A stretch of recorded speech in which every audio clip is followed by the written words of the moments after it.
I mean, you're doubting this man, but this, I'm telling you, the streak is in jeopardy. He is on a roll. It's going to happen. When David, Trish we're Stratus, on the air. We're on the air. Come on, oh, get that nonsense off the screen. This is under the radar.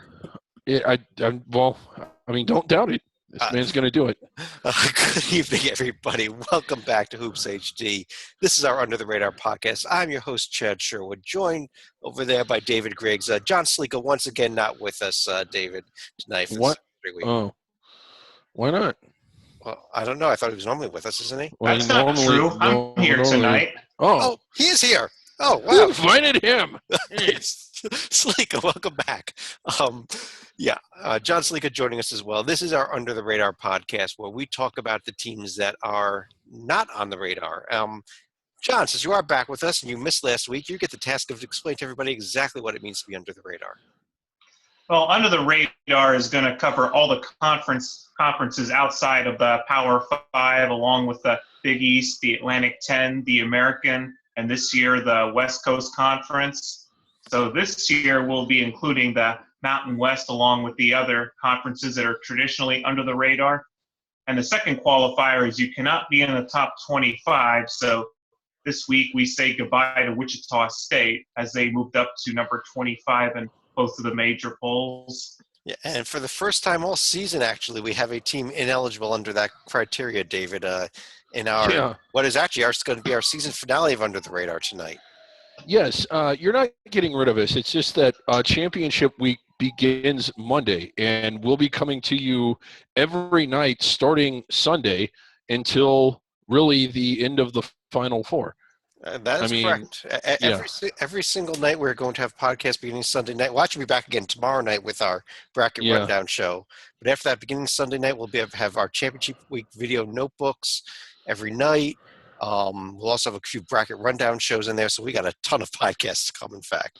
Right. And it's just what we would cover normally and Under the Radar will be covered in those notebooks. So this is the last Under the Radar. God, it just flew by. It really did. And I'll tell you something, David, I guess we should announce this now. We have a new feature we're going to be starting during our Championship Week video notebook. We are going to have a mailbag section. So everybody to start sending us emails or tweets, maybe Twitter is a better way to go. Ask us questions, and we will ask them and get the answers to them live here during Championship Week. Right, yeah, and just any questions that pertain to us, the team of the people, championship week, anything you need to know, we can answer. We can answer anything at all. We can answer anything, yes. You want to know the meaning of life, we'll give that to you too. Right, yes. But let's go ahead. I'm going to pull up the screen here, and this is the screen that we use for these shows, and we use for our Hoops HD report as well. But this is the standings, including things such as various metrics, KPI, strength of record, our colleague Joby's nitty-gritty ratings, which don't really apply in the under-the-radar conferences in red. In green, we have Pomeroy ratings, BPI ratings, Sagarin ratings, everything you want to know about any of these teams as of about 9:30 p.m. on February 22nd. You can actually see that in the bottom right-hand corner even. Right, This is when we're recording it. The standings are live and updated. And team in red there, too. What's that all about? They are not on the survival board. Okay, yeah, Northern Colorado actually on self-imposed sanctions this year. And we also have upcoming games for the week here that we'll discuss as we go through each of these conferences. And you'll notice this week I actually went ahead and put in the rest of the key games for the remainder of the season. So some of these games with asterisks next to them are actually next week's games, just so you see that. But let's talk a little Big Sky Hoops. And David, our Under the Radar game of the week over the weekend was that second game between Weber State and North Dakota, and the Fighting Hawks, formerly known as Fighting Sioux, are now in first place with the tiebreaker. Yeah, how about that? And, 2 years ago, they'd have gotten to play the conference tournament on their floor. Now it's at a predetermined site, so all they really get to do is wear white if they choose to. But really good season for North Dakota. The best one really probably since moving up to Division I, this team here. So good for them. Big game coming up, at least as far as the standings go. And we'll probably get to see it again in the semis. I think it's a 3-horse race. It's North Dakota, Weber State, and Eastern Washington. And then Weber State and Eastern Washington facing each other this weekend. So a little bit of a litmus test there because again, this is just going to be the automatic qualifier, and they're probably looking at about the 15 line, if not. And it could well be a teaser in the Big Sky semifinals if this lineup holds true and chalk Right. holds up in Reno. Yeah. Let's go ahead and pull up the. Let's go back to. Let me see if I can get it up here. Here it is. Okay, here it is. Great television, Yeah. right? Yeah, Puppet? sorry about that. Right, Had yes. a little bit of technical difficulties there, but we're going to go through the rest of the conferences, and we like to start things off in the America East, which will be ending its regular season on Saturday. And Vermont had a lot of trouble tonight with Albany, but did eventually put that game away. Yeah, really surprising. I didn't see much of it because I just didn't think it was going to be close, but turn it on for a little bit. Still holding serve 15-0. In either way, they're hosting the conference tournament all the way through. So, because they had already pretty much clinched it outright. But how about this Stony Brook team? Obviously, when the two played earlier this year, Vermont won, but Stony Brook hung tough with them in Yeah, Vermont. Stony Brook actually had a hiccup tonight, though, John. They lost at UMBC tonight. I don't know if I can really call that a hiccup since that was at UMBC, and Stony Brook really doesn't have any seeding to play for since they're actually locked in the number 2 spot. UMBC came back in that game. They were way down, or not way down, but down. No, actually, Stony Brook was way down. It was. You had that a little backwards, David. No, I had it right. You had it backwards.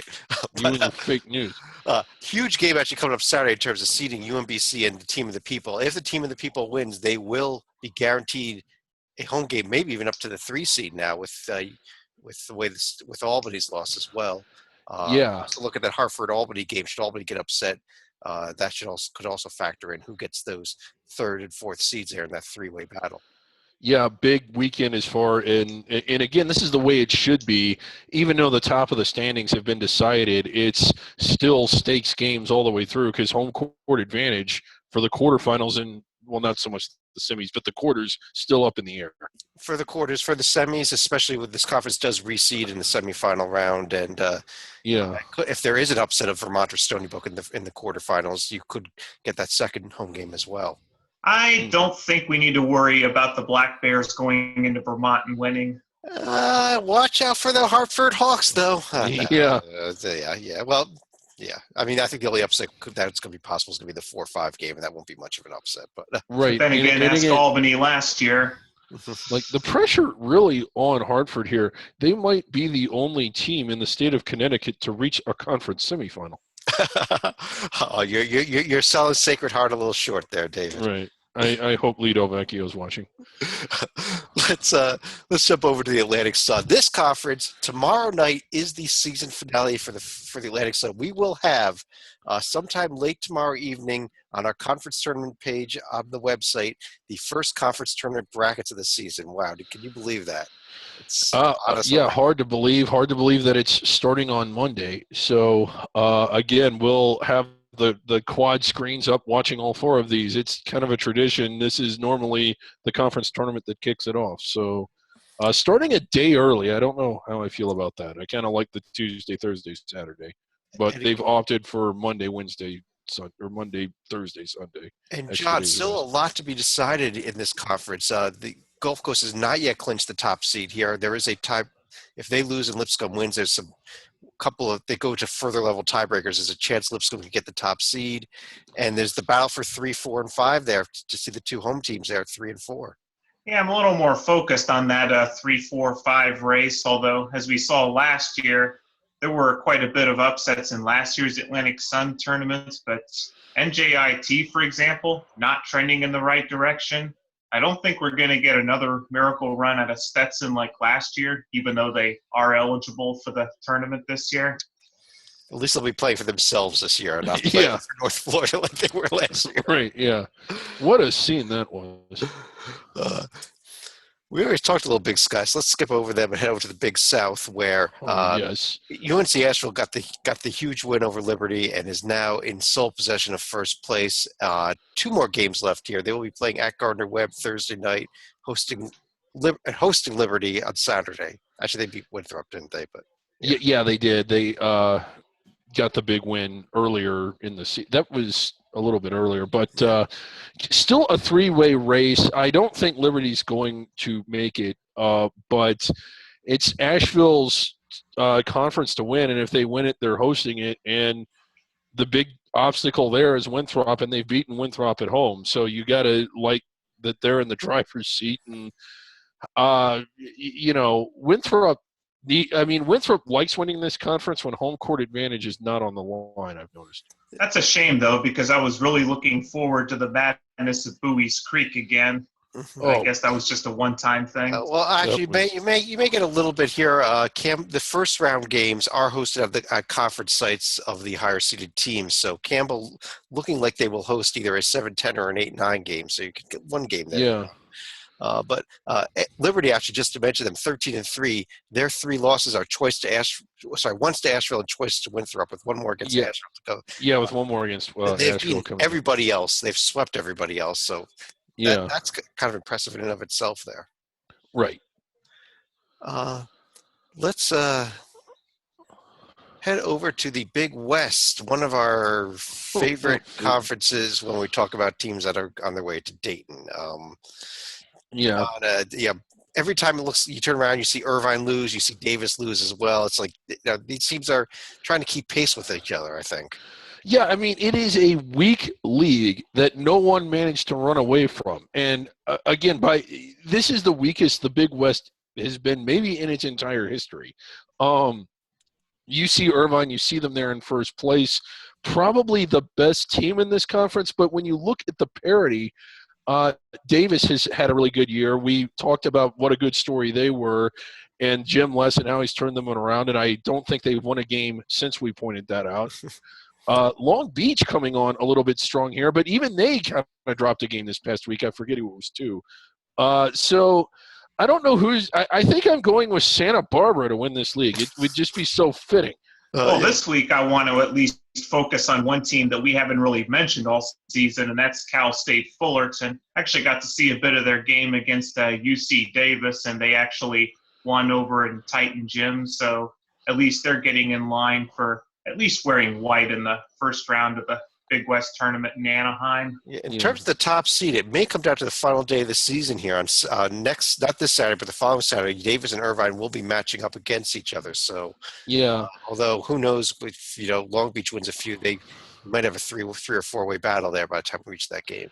Yeah, and the tournament should be fun just because of the rivalries that exist in this league, and it's normally a pretty exciting tournament. So it'll still be fun, even if it's Dayton bound. The Colonial, and yes, here we go with UNC Wilmington. 2 games left. They're both at home against Towson, and a tough one against a tough Northeastern team to end the season. Charleston, a game behind them, hosting Delaware and Drexel. The standings may not change at all here by the time we reach the conference tournament. So Wilmington gets to be the 1 seed and play the conference tournament in Charleston. Yeah, and it's kind of interesting. Yeah, they get to play it in Charleston, which is kind of a crock but Wilmington, we say this, top 40 outright first place team. They win those last 2 games. Where do they crack the top 40? It's going to be close. The top 2, they would not stay in the top 40 if they got upset before the conference tournament final. Correct. But if they lost in the conference tournament final and what's essentially going to be a road game at Charleston, this is their resume here that I'm pulling up on the screen. And you see they got the win at Bonaventure, they got the win at Towson, they got the win at Charleston, they got win over an East Tennessee State team that's leading the SoCon now. And if you pretty good stuff there. Yeah, I think those aren't tournament quality wins. Like, they're not top 50 teams, but when you look at what St. Bonaventure, Towson, Charleston, I think not so much Eastern Kentucky, Western Michigan, who's way down there, but Western Michigan, I think, is 10-3 at home. They've won some games that are kind of hard to win, and if you look at their losses, William and Mary looks like a bad loss, but you know how many games William and Mary's lost at home, Chad? How many games has William and Mary lost at home, David? 0.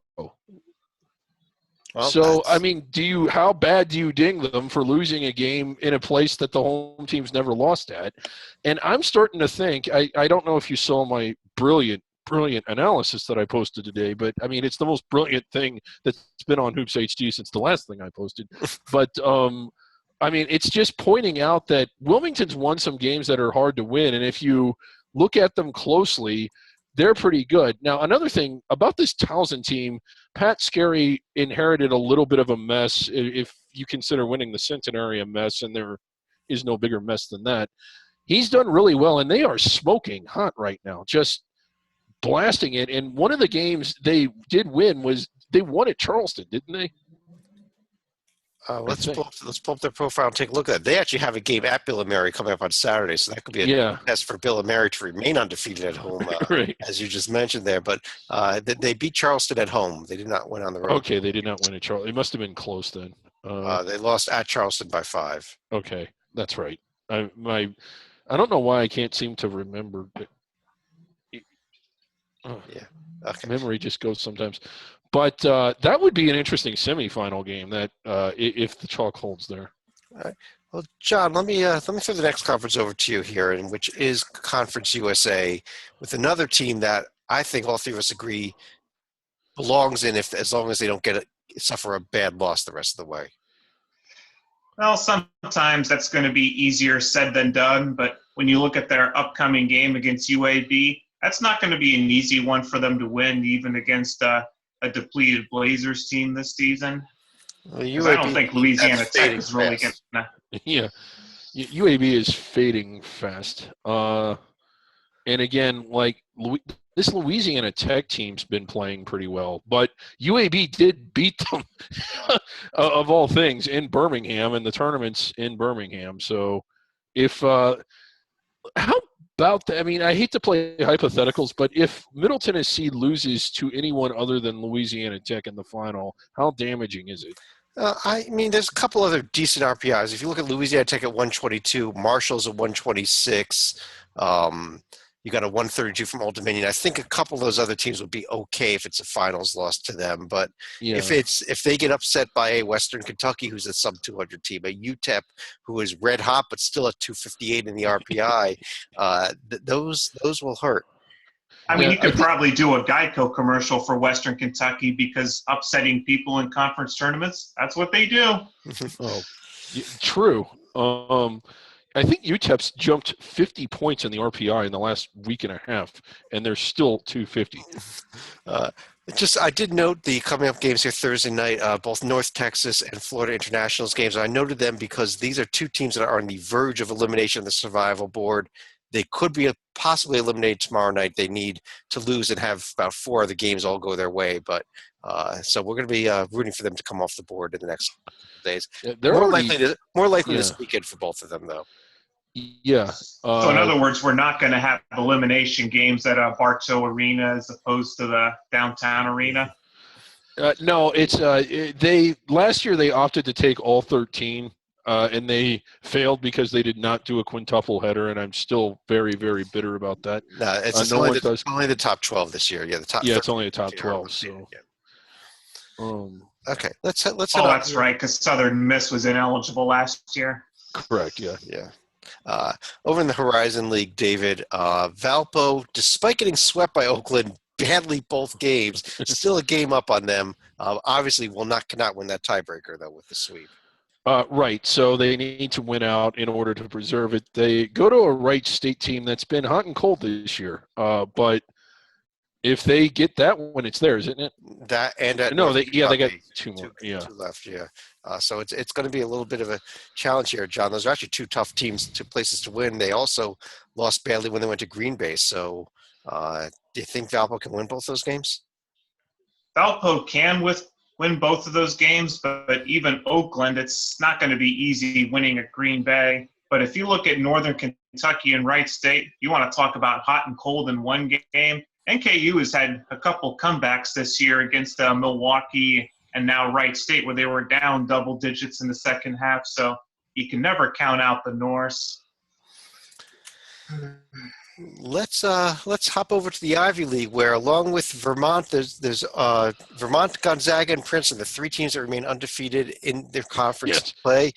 There's Princeton Tigers now 10-0, getting close to the regular season championship, could possibly even clinch it this weekend if they can win their games at Cornell and at Columbia. Yes. But the story, David, I think the story is actually the Penn Quakers, who started out conference Yes. 0-6. 0-6, and then they won 4 straight. And I have a question for Yeah. you, Chad. You and I both, but we rail on conferences that do it wrong, that play at predetermined sites, that do nothing to protect their first place team, that force the first 8th-place team to play on the road in some cases. So why is it that I'm giddy at the thought of Princeton playing at Penn in the first ever Ivy League tournament, even though it's grossly unfair? That could be it. That could be if these standings hold and Penn continues to win, Columbia continues to fade. That'll be the semifinal game. There's only the top 4 teams in. It's because it's the Palestra. I mean, if it was not the Palestra, if these were reversed and it was Penn that was undefeated, Princeton that was 4-6 and coming on strong, and the games were going to be played at Jadwin, I would not be as giddy about it. Yeah. Is there some symbolism involved behind 3 ends for Penn in the key upcoming games? Yes, the symbolism is the fact that I cannot type very well, and I had to type all those games in. So, see all the work I did there, and I get criticized for 1 mistake. Well, come on. That's 3 mistakes, actually. No, you can't do something right. It's not worth doing. Salika's muted the rest of the podcast. He's done. Okay. Can't do something right. It's just not worth it. And he's going to test screen, so he's gone. Okay. Yeah. Now, David, now that we got rid of him, let's do something a little more interesting. Let's move over to the Metro Atlantic Conference. Oh, okay. This is more interesting. Yes, definitely. Monmouth. Again, in that brilliant write-up editorial that I did today, Monmouth was one of the teams I featured. It was, I think they do have the weakest case out of the 5 teams, but they still do have a case. And more importantly than that, since losing back-to-back games back in early January to open conference play, they have not lost since.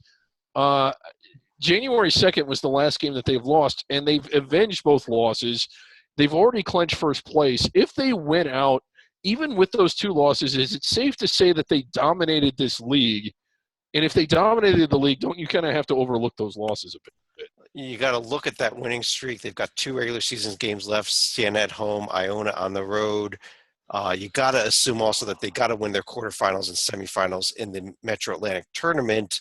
Yeah. Where you even get to the discussion of an at-large bid, and you got to look at the real good chance that semifinal game could be against Siena, who's hosting the conference tournament. Right, and that is not fair. But I feel a little bit better about it after what they did to Siena about a week ago, or maybe it was 2 weeks ago.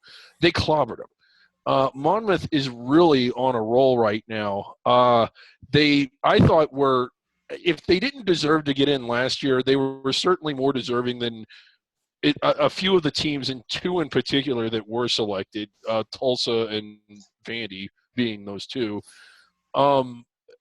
Hopefully they can get it done this year and they just blow through the tournament and it's not a big deal. But like you said, if they avoid a loss in the quarters and they lose on the road, and I think that would go down on the tournament sheet as a road game, you got to look, they lost a game that they had won previously, and not just home, and they would have beaten them twice and they would have blown through the conference.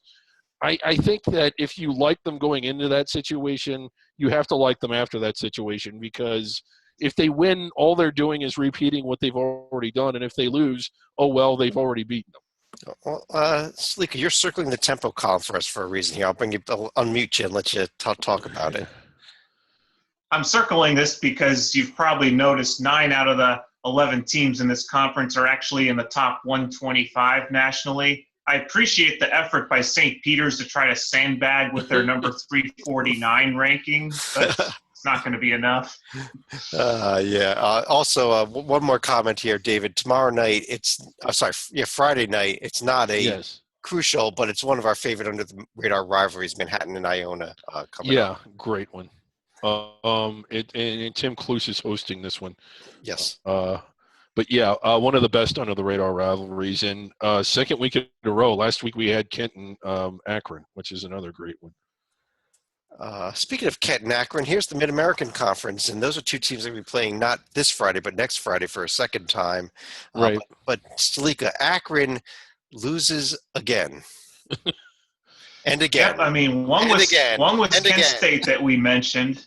But Bowling Green, I'm not sure what the excuse was for that one. I don't know.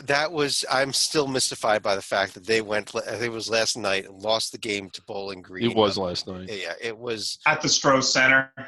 It was bad. Here it is, back-to-back losses, 3 points and 1 point. But David, this is not the way you need to be playing heading into conference tournament play.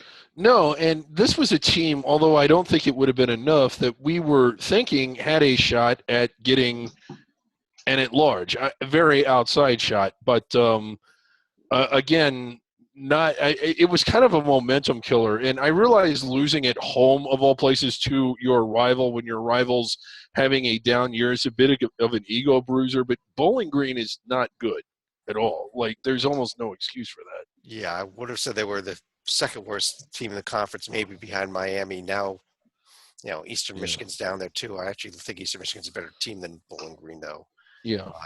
Speaking of teams that actually beat their rivals, I did get to see the Ohio-Miami game in person, the Battle of the Bricks. Miami was actually able to cut an 18-point lead down to 3 for the first part of the second half, but OU went on the run the rest of the way to pretty much ice that one and actually get within 2 games of first-place Akron right now. It's a long shot, but there is still a slight sliver of a chance that they could pass the Zips in the standings. Well, they did split in the regular season, so they just have to tie them, but the Zips would have to lose 2 more games. They've got at Buffalo, home to Miami of Ohio, which should be a win, and at Kent State. So they probably have to lose that first and the last game on that list there. Yeah, and John tweeting those pictures out from the game, that was a fun one to be at. That's why I said the good news for Miami is you get to see the Firecrackers perform at halftime. Oh, yeah. Here is the MEAC the standings that I'm putting up here, and North Carolina Central. David, NC Central is just running away with this as we expected they would. I'm still amazed that they lost the 1 game to Delaware State earlier this year. Yeah, they do have that 1 loss. You look at Norfolk in second place, that's where the tournament is, not on their home court, but in their home city. But when they played each other, NC Central kind of took care of them as well. So you kind of like their chances, and then you remember it's the MEAC, and they'll probably lose in the quarterfinals. And what we really need to be circling, though, in this conference is coming up Monday night, the best remaining chance for North Carolina A&T to get that win. They went triple overtime with Maryland Eastern Shore earlier this week, but still 0-13 in conference, and one of our favorites to win the coveted Centenary Award for the worst team in Division I. Yeah, they do have 2 wins, though. The 2 wins, neither one of which was a D1 win, though. Both I know, but it is still 2 wins. You can see their RPIs at 350, and some of their other ratings, not quite the worst of the nation. Right. The KPI 351, you'd think that was worse, but John, it's not worst. Yeah. We'll see. We'll talk about it when we get to We'll be getting to that a little bit later in the show. Let's let me go over here to the Missouri Valley Conference, where, first of all, ignore Wichita State because they're not in the show anymore, right, David? Right. Just ignore them. But we do need to talk Illinois State. And, Sleek, I'm going to give you the chance. You have been on this Illinois State bandwagon all year. Tonight, they once again found a way to win a game that they should have lost. Well, this was at home against a pesky Southern Illinois team, so they survived their first test this week. But the major test is going to come against a Northern Iowa team that lost to John Rothstein's favorite team of Indiana State. Oh, boy.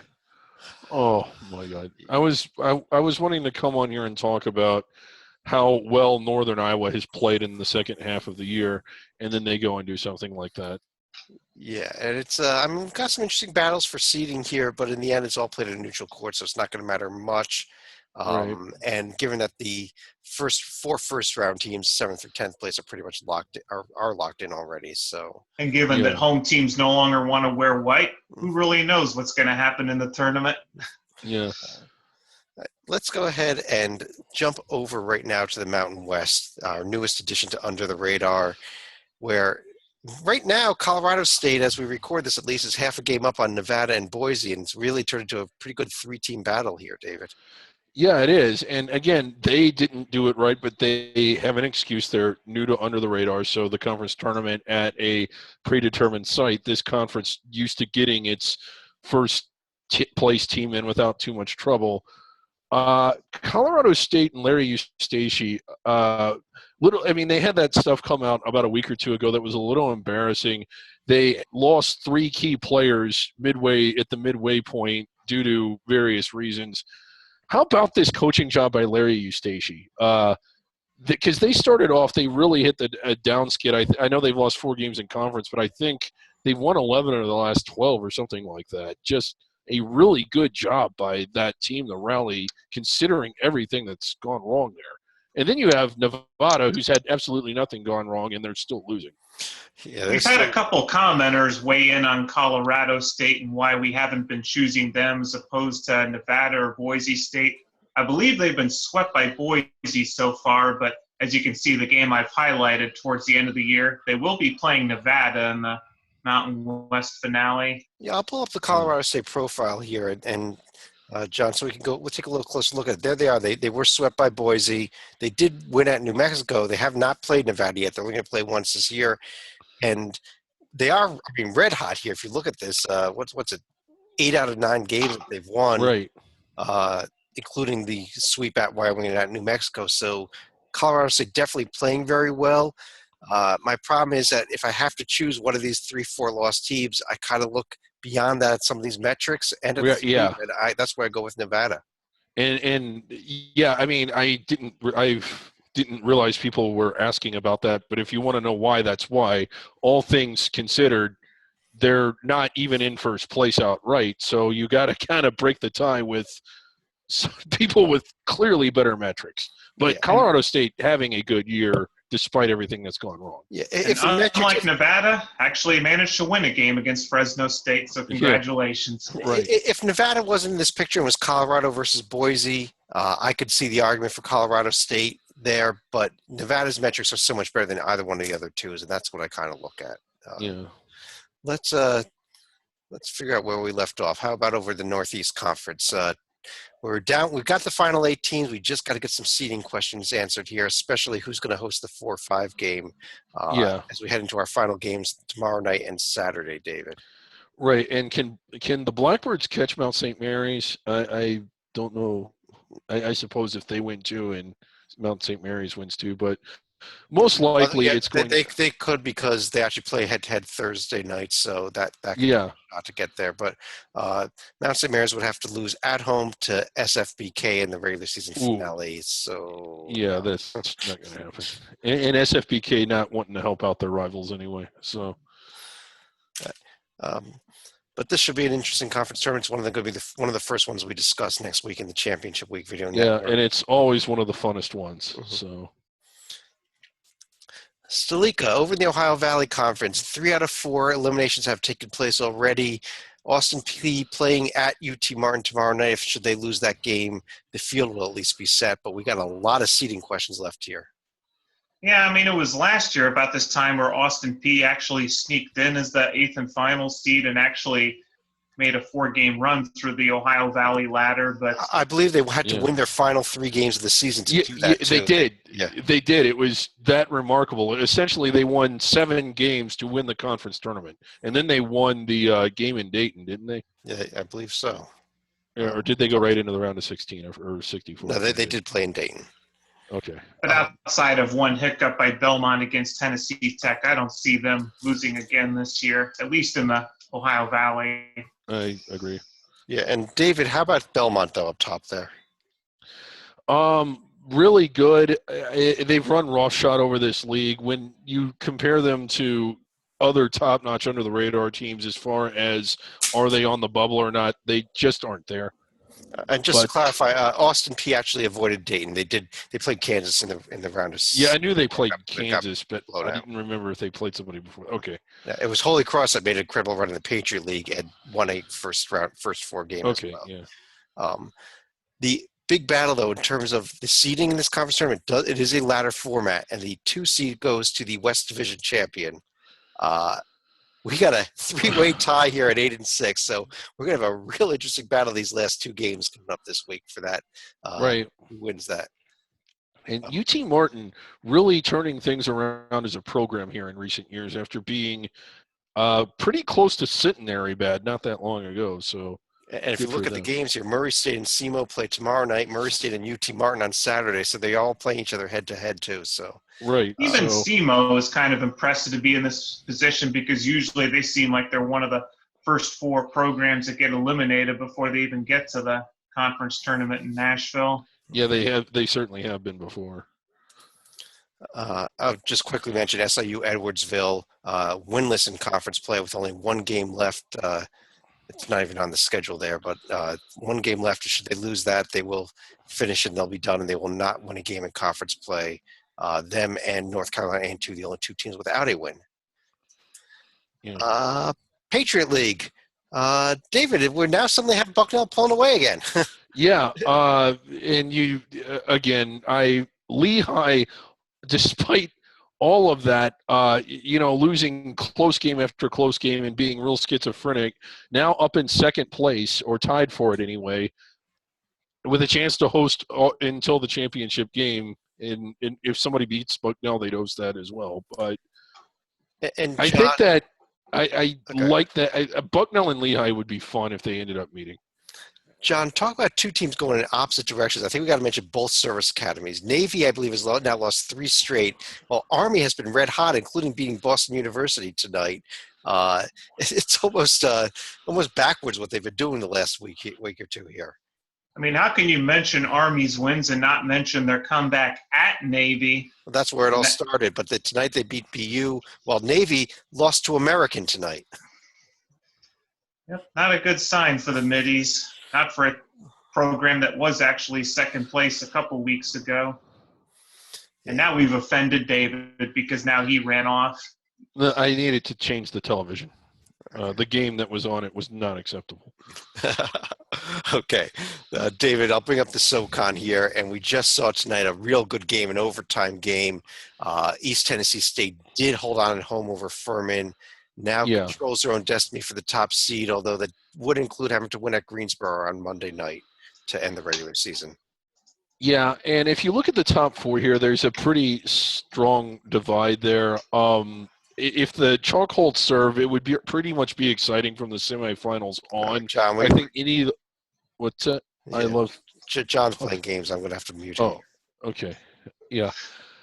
But I think any one of those top 4 are capable of winning it. If you're looking for, well, it's not championship week, but Samford just keeps losing in Clemson-esque ways. You can say that. Actually, as we record this, so Samford and Chattanooga are in overtime right now. So yes. they will find a Clemson-esque way to lose. Right, yeah. John, I'll unmute you again and take you over here to the next conference, which that's the Southland Conference. And how about that new UNO team? I think it would have been more fitting just to leave me muted for this one. But I also look at Stephen F. Austin, who's still in second place despite not having Underwood and guys like Walkup on their roster this year. But a team like Sam Houston State, they have been an extreme disappointment in conference play this year. And if you look actually up on the website here, if you're watching this, you will see or at least if you do it on sometime Thursday, you'll see the under the radar game of the day. There it is. Stephen F. Austin coming up Thursday night at New Orleans. A huge game at the top of the Southland standings, David. Yeah, it should be fun in New Orleans. Again, we mainly focus on the NCAA tournament, but a first-place finish gets them either into the NIT if they happen to fall in the conference tournament. And is this back to standard, or is it still the ladder? No, this is a ladder format. Okay. So they, as a 1 or a 2 seed, you'll only have to win 2 games to win it. Right. So big advantage there as well. Yeah, huge advantage. And this New Orleans team, I think they're going to go on a run. I think they're going to the Elite Eight. Okay. David, let me stick with you here for the SWAC. Why? Oh, okay. I'm sticking with you for the SWAC again. There's I don't want to. Okay. Texas Southern up by half a game on Alcorn State, who is going to be able to play in the conference tournament from what we've been able to understand, but is not eligible for the NCAA tournament. Yeah, and it's Texas Southern's league to lose. It's been a fun league to watch. Something that our audience may not know, every Monday night when we normally record the Hoops HD report after the first slate of games, and there's always a SWAC game on. So when we're done recording, we're all still kind of on the call. We're ultimately watching the SWAC, and the games have been fun to watch. But from what we've seen, Texas Southern is the best team. And I do need to apologize for everybody here. Alabama A&M should be shaded in red. It's just they were mathematically eliminated from qualifying for this conference tournament. I'll get that corrected by which is ridiculous that Alcorn State, who's not eligible for the NCAA tournament, is qualifying, and Alabama A&M, who is not. But John, we talked about it earlier when we talked about the MEAC. Here's a team that's 352 in the KPI and dead last in everything else, including strength of schedule. That 340 in strength of record is a tie for dead last among 11 teams. So dead last in everything. Unless you want to go tempo, but even that's 319. Even slowing down the game to a snail, not helping the Bulldogs here. No, they lose out. They lose their last few games here. They are hosting Prairie View this weekend, hosting Texas Southern Monday, at Jackson State, at Grambling next week. David, they go 0-4. Are they your centenary winner despite a road win? Yes, they are. I think that they've done much to overcome that. They're in a league with, let me see here, about 7 sub-300 teams, and they've lost. That would be 8 3-subs. 8 3, yeah. So, and they've managed to get it done and lose them all. If you go with Sagarin, it's 9 sub-300 teams. Yeah. So, furthering my point that this is the team. They are uniquely qualified. John, over in the Summit League, North Dakota State is actually 11-4 now. This has not been updated. I'll see if I can actually do a live update right now. But while I'll let you discuss North Dakota State, and you seem to think that I was wrong in saying that South Dakota was the team to beat in this conference. I didn't necessarily say you were wrong, but I was just looking for a little bit of rationale here. But I guess when I've looked at how North Dakota State has gone cold of late and South Dakota has gone on a little bit of a run, I could understand your pick, but let's not underestimate what a team like Fort Wayne could do in the Summit tournament either. Yeah, and there's the live update. It just happened. North Dakota State did have a thrilling about 3-point win at Oral Roberts tonight, David. Yeah, how well they were playing. Big statement win for North Dakota State. It's just that the statement was they're not very good right now.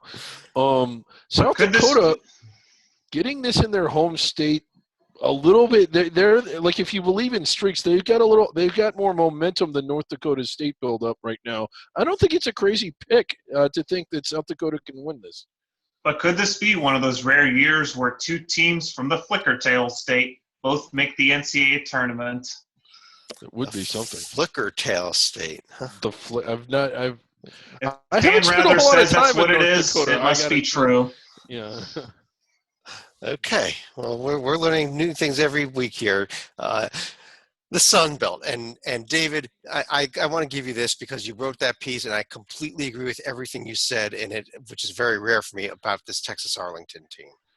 Yeah, very solid RPI here. Now, they started off conference play losing. Did they lose their first two, or did they open up 2-2? But they got off to a bad start. But since then, they've played their way back into an outright first place finish. They've won some games that are really hard to win on the road, including at St. Mary's. What was it? Arkansas State was another one. Their losses in conference at Texas State, at Troy, at Coastal, but they did beat Arkansas State at home, and they just came off of a huge sweep of Georgia State and Georgia Southern, who were among the top teams in the conference. Four winnable games the rest of the way. That Louisiana Lafayette game at the end of the season is probably the toughest of them. Right. So here we are, outright first-place team that for the most part has avoided bad losses. The Georgia State and Georgia Southern wins, while, again, same thing we said about Middle Tennessee. Those aren't quality top 50 wins, but those are teams with very, very good home records, and they beat both of them on the road. And I'm starting to think that this has the earmarks of a team that's inside the bubble. And they'll also get a chance to avenge one of their losses when they host Troy. Right. Yeah, they should get that win. I think the way that this Arlington team played, especially played this weekend, the game at Georgia State, I believe, which is the first of the two, they won on pretty much a buzzer beater. But Right. and the game they were down most of the game. But the fact that they picked up those two wins, both on the road, they've got the biggest challenge that they have is they still have 4 games left in the regular season, plus 3 more in the conference tournament. And they've got to win out till the conference tournament finals to be there. So a lot of games left, just the way that the Sun Belt schedule works with 3 games next week. Yeah, which is kind of crazy. But let's finish things off in terms of these conferences, though. And Salika, the WAC, coming to an end on Saturday with mercifully, Bakersfield a game up on New Mexico State right now. A game up and probably a country mile based on how they've been playing. I mean, if you look at how Bakersfield is going to finish, they're going to finish against UMKC, Chicago State, and then the big finale against Grand Canyon a week from Saturday. Yep, there it is. They only have one game in the final week of the season. There it is. They're hosting Grand Canyon on next Saturday. New Mexico State, 3 pretty easy games as well, though, David, and maybe Bakersfield has a tougher test with having to play the Lopes, but I just don't see them losing the way they're playing right now. Yeah, I don't either. And again, like Bakersfield, their only loss was at New Mexico State, and they didn't just avenge it; they just obliterated them.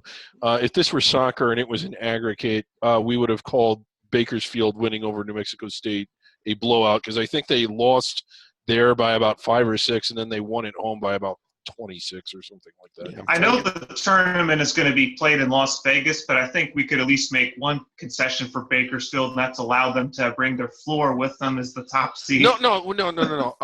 In this case, I don't think the tournament should be at Bakersfield because of their floor. They are disqualified due to the floor. What I'm going to do right now, actually, let's go over to our top 10 list now that we've finished all the conferences, and I think I should be able to pull it up right away here. Yes. There it is, our top 10 list, February 22nd. And David, number 1, the New Hampshire. The team of the people. There they are, number 1 again. And this is a team that always seems to land inside the bubble. Our UTR top 10 team is always there. So New Hampshire still on pace, based simply because of this list, John. And what are you thinking about? 10 seed for them, maybe a 9? Yeah, 10, 9. I could see it being a 9. I think the committee might knock them down to a 10, though. Yeah. Well, John, what if they do win the America East tournament? You think they can get up to the 8 line? Not getting an answer. All right. Let's move on to the rest of our.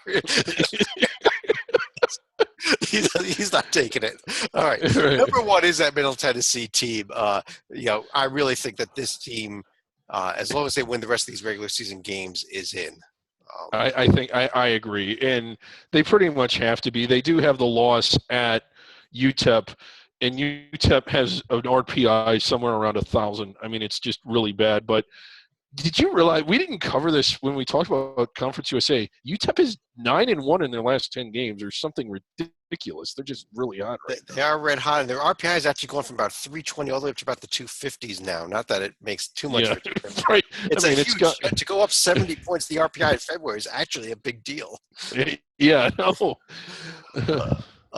Number 2, John, if you're back, UNC Wilmington. I think that was that this team here is its second team that really is looking like they've got a shot to land inside the bubble, should they just be able to keep winning games to that conference tournament final. As you may have guessed, I was probably outvoted 2-1 here because Chad was prophetic last week when he said I would have voted Illinois State either as number 2 or number 3, and I'm going to stand by that.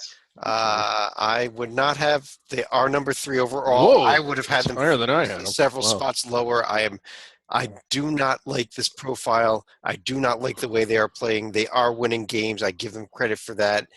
If they win this game at Northern Iowa, if they make it to the MVC tournament finals, it's going to be an interesting debate. It'll actually be a lot easier for me to debate the other side if hopefully they win it, and then we're just debating Wichita, which I think is easier to do. But one of my standards would be, I think Middle Tennessee has an at-large chance, and I actually think Illinois State has a slightly better at-large chance than Wilmington. I don't agree with you. I just don't. Yeah.